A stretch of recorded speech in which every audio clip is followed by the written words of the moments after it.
Hey there, Mustangs fans. Welcome to the latest edition of Around the Stable, joined by Mustangs coach Blake Ortman. And as you can see, sitting next to Blake Ortman there, one Ethan Chesney. Gentlemen, thank you for taking a little bit of time out of your busy schedule to join me here this evening.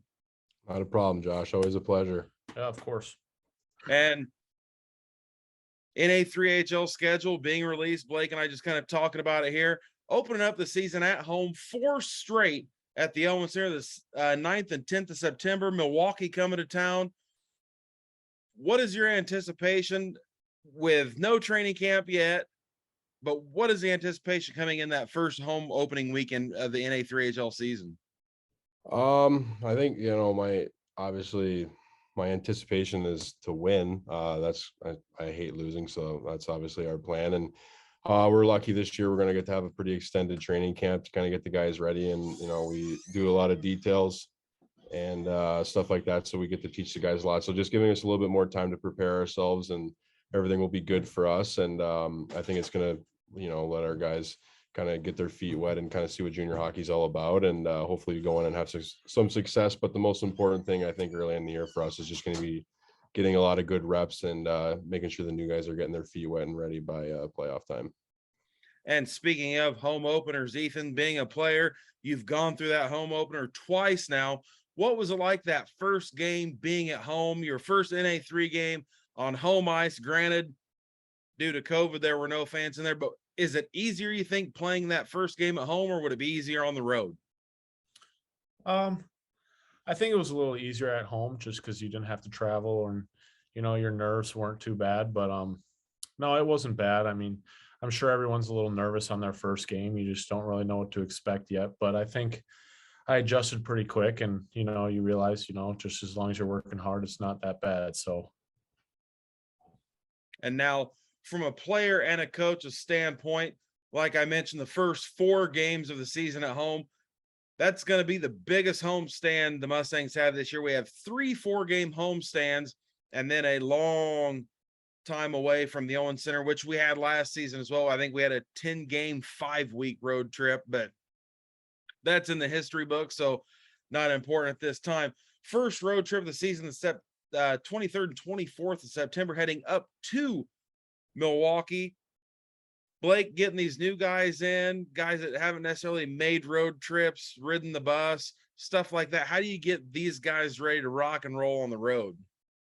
I think it just kind of is going to be important for us to kind of lay out our schedule and everything and keep them as busy as possible and as structured as we can. But, it's good to get road trips early in the year, because I think, obviously you get a lot of team bonding and stuff on road trips, and that's kind of where you'd begin to be close and stuff. And we had a couple teams last year when I was down in El Paso that had their first couple months on the road just because of their building availability and stuff. And those teams got out to great starts. I mean, you're with each other 24/7.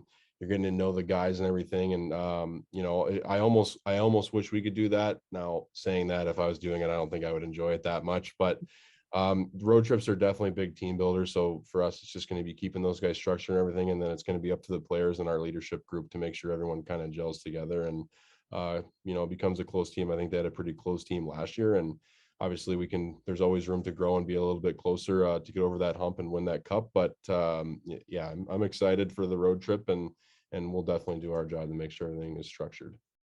And Ethan, being a player, you've done multiple road trips. How do you kind of ease the new guys in as someone that's going to be looked up to, this being your 3rd season in a Mustangs uniform? How do you help them guys and kind of transition and just ease the nerves of going on the road and being away and staying in a hotel and playing in hostile territory?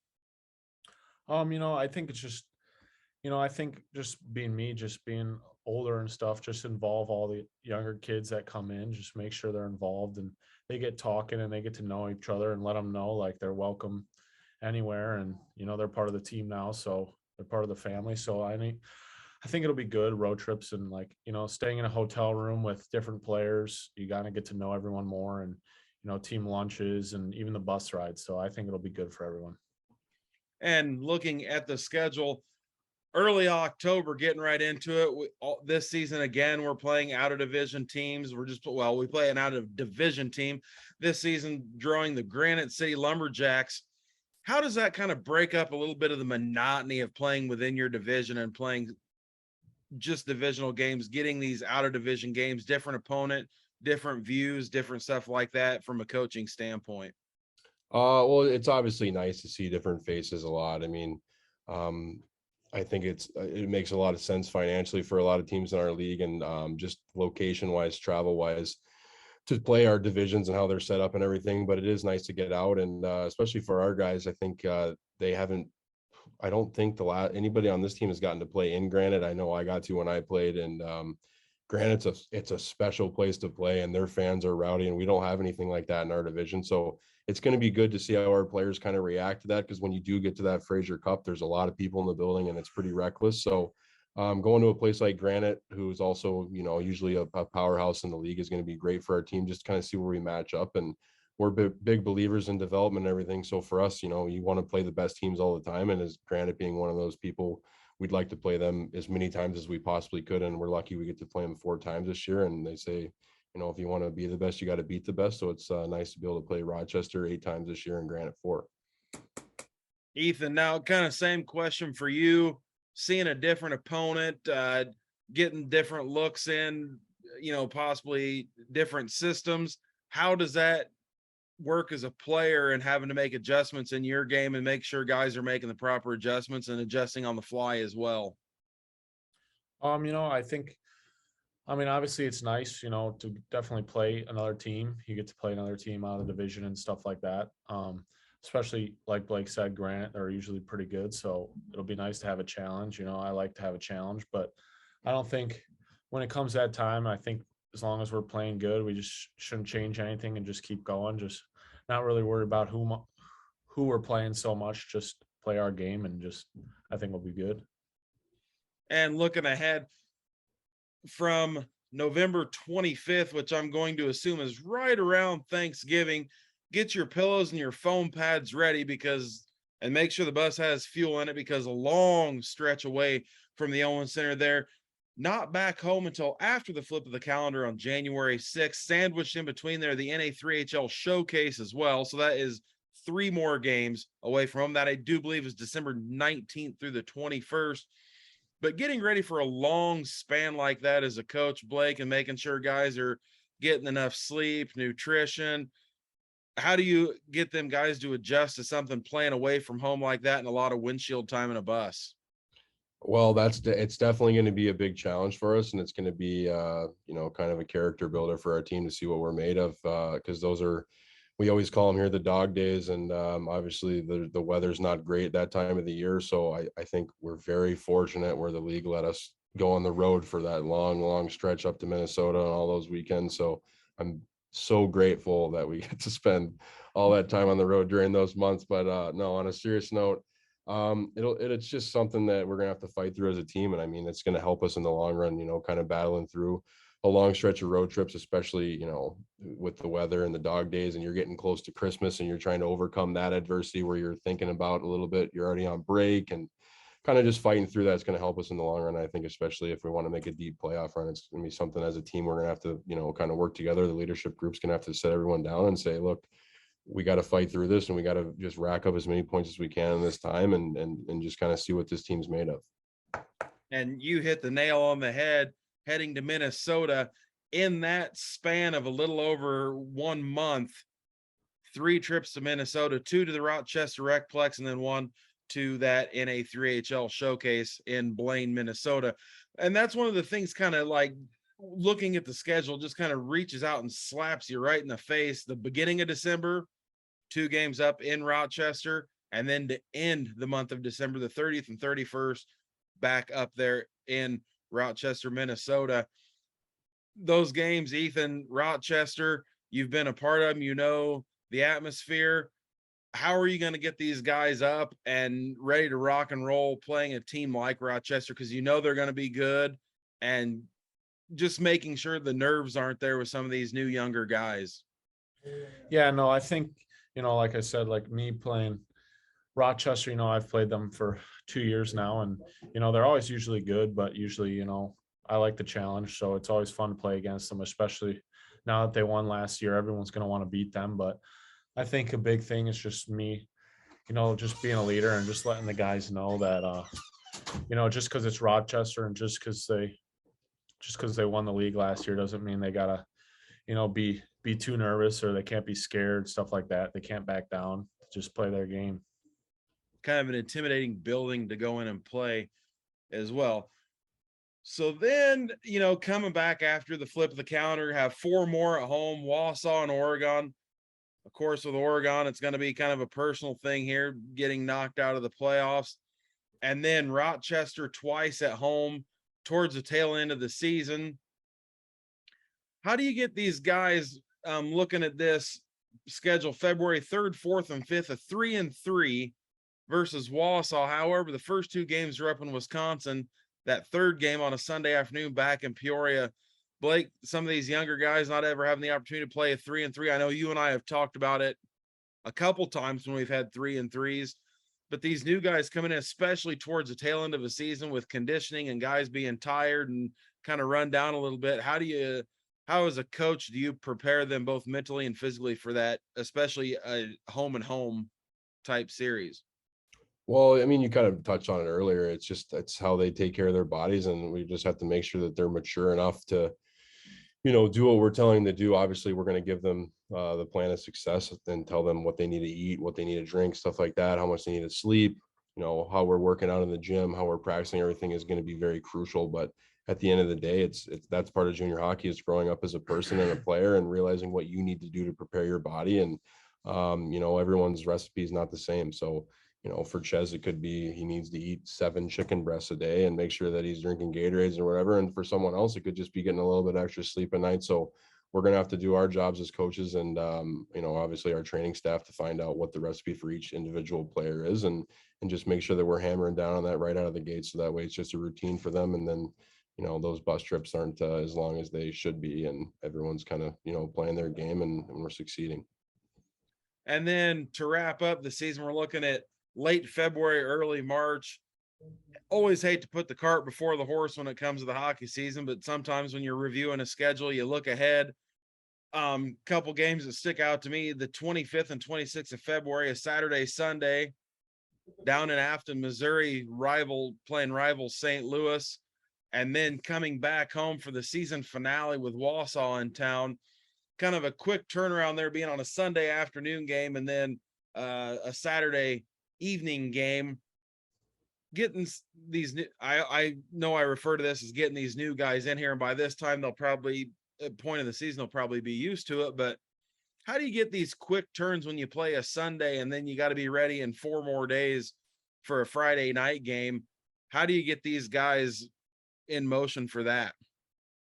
It's just getting the right reps and stuff in practice. Sometimes on a quick turnaround like that, you'll give a day off, or if you don't give a day off, you're just getting out there and getting a couple touches and stuff just to make sure you're on the ice, but you're not overexerting the body and maybe laying off the gym a little bit early in the week. And maybe, there's times where if it is a quick turnaround that you just kind of work on your structure stuff. It's a little bit slower practices, but you're still getting, reps in the areas that you need, especially, systems and stuff. Obviously building off of your pre-scout and stuff that we would do right after the game on Sunday for the next week. So it's all, it's important for obviously the players to take care of themselves, but for that, it's just coaches using their best judgment and making sure that we're doing what we can to make sure that they're, performing at their best every single day. And that's the 2022-23 NA3HL schedule. Head on over to PeoriaMustangs.com. You can get the breakdown of that schedule on the website there. Nice PDF format. I'd like to thank Mike Chesney for breaking the schedule down for me. A lot of work he took to break the schedule down from the game schedule to just the Mustang schedule. So I appreciate him taking his time to do that and then saying, hey, if you need it, I've got it. And I said, hey, you saved me some work. So Mike, I appreciate that. I know he'll watch this. Now, Ethan, we're going to talk a little bit about NA3HL Showcase. You've been a part of one, but you've been a part of the NA3HL Top Prospects twice. kind of what's that like for these guys coming in that might get a selection into this top prospects tournament? Walk us through that when you got the notification that you'd been selected and getting there and playing with guys that maybe necessarily you were going nose to nose with and having to have a little bit of snarl, and then now you're teammates with them. No, it's definitely fun, definitely exciting news getting to be accepted to go to there. And, it's definitely a good experience that I got to have. And it kind of also gives you like a little boost of confidence, maybe a little bit, just like, you feel like successful in just what you've been doing and stuff. And, when you get there, it's just fun to kind of meet all the other guys from the league, and you kind of get to see how other teams work, talk to other players, and just see where they're from, how their team works, like all that different stuff. And you kind of get to become friends with some guys. I know last year, like some of the Oregon guys that were there, we kind of got to talk a little bit, and we kind of became little buddies there on the team and stuff like that. So it's definitely a fun experience, and it's definitely exciting just to get to play in front of a lot of great coaches and great scouts that are there too. And last season you played 35 games in Peoria, had a late season call up to Springfield. What was that like, getting that call and making the jump up to the NA level and playing in those games with Springfield? Yeah, it was definitely exciting at first. I didn't really know what to expect. Obviously, I never played a game there, but it's definitely a big jump. It's definitely those guys up there have a lot of skill and a lot more speed, stuff like that. They're kind of just not as much older, but just more, I feel like, experienced, and just they kind of just the details are all there a little bit more. There's not really a line in that league that struggles. Everyone goes hard, everyone plays hard. So, but it was a lot of fun, and it was definitely fun to play in some of those fans, play in front of them, and just the different teams around the league. It was kind of cool playing like, Janesville and all those teams that have a lot of Division I commits on that team. So it was kind of cool just to play and meet all those guys too. So. And I kind of skipped ahead here. I was going to talk about this. The top prospects tournament last year, you scored this goal. It was kind of an end-to-end goal. You picked the puck off the wall. You were motoring down. You cut across the high slot, and your speed was just too great for the play. So the defender had to haul you down. You were kind of sliding on your knees, stuck with the play, put the puck in the back of the net. Kind of walk us through that, like how your brain kept up with your feet and your feet kept up with your hands, and how all that worked. I guess I'm trying to ask here. I don't know. I think just in the moment, I kind of just go and I skate. And, at that time, I was just having a little fun. I think that game we were winning by quite a bit too. So everyone was just kind of having fun. And it was our last game of the weekend too. So just having fun. And I think I don't know. I guess in the moment, I really don't think about it too much. I kind of just move, and, I kind of just made that move around the D and fell down. And at first I didn't even know it was in the net until I saw it trickle in there. And then, so. So how many goals have you scored and you didn't know it made it in the net? There's got to be a few there, but all of them. Yeah. All of them. All right, guys. I appreciate you taking a little bit of time out, talk about the schedule, talk about some of the finer points of the game, Ethan, and we'll see you guys in a couple weeks. Mustangs training camp coming up, knocking on the door here in the 12th, 13th, and 14th of August. So we'll be there, and we'll definitely post some video and some stuff on our social media. So Mustangs fans, keep an eye out for that. Once again, Blake, Ethan, thank you for joining me. Thanks, Josh. Thank you. This is Around the Stable.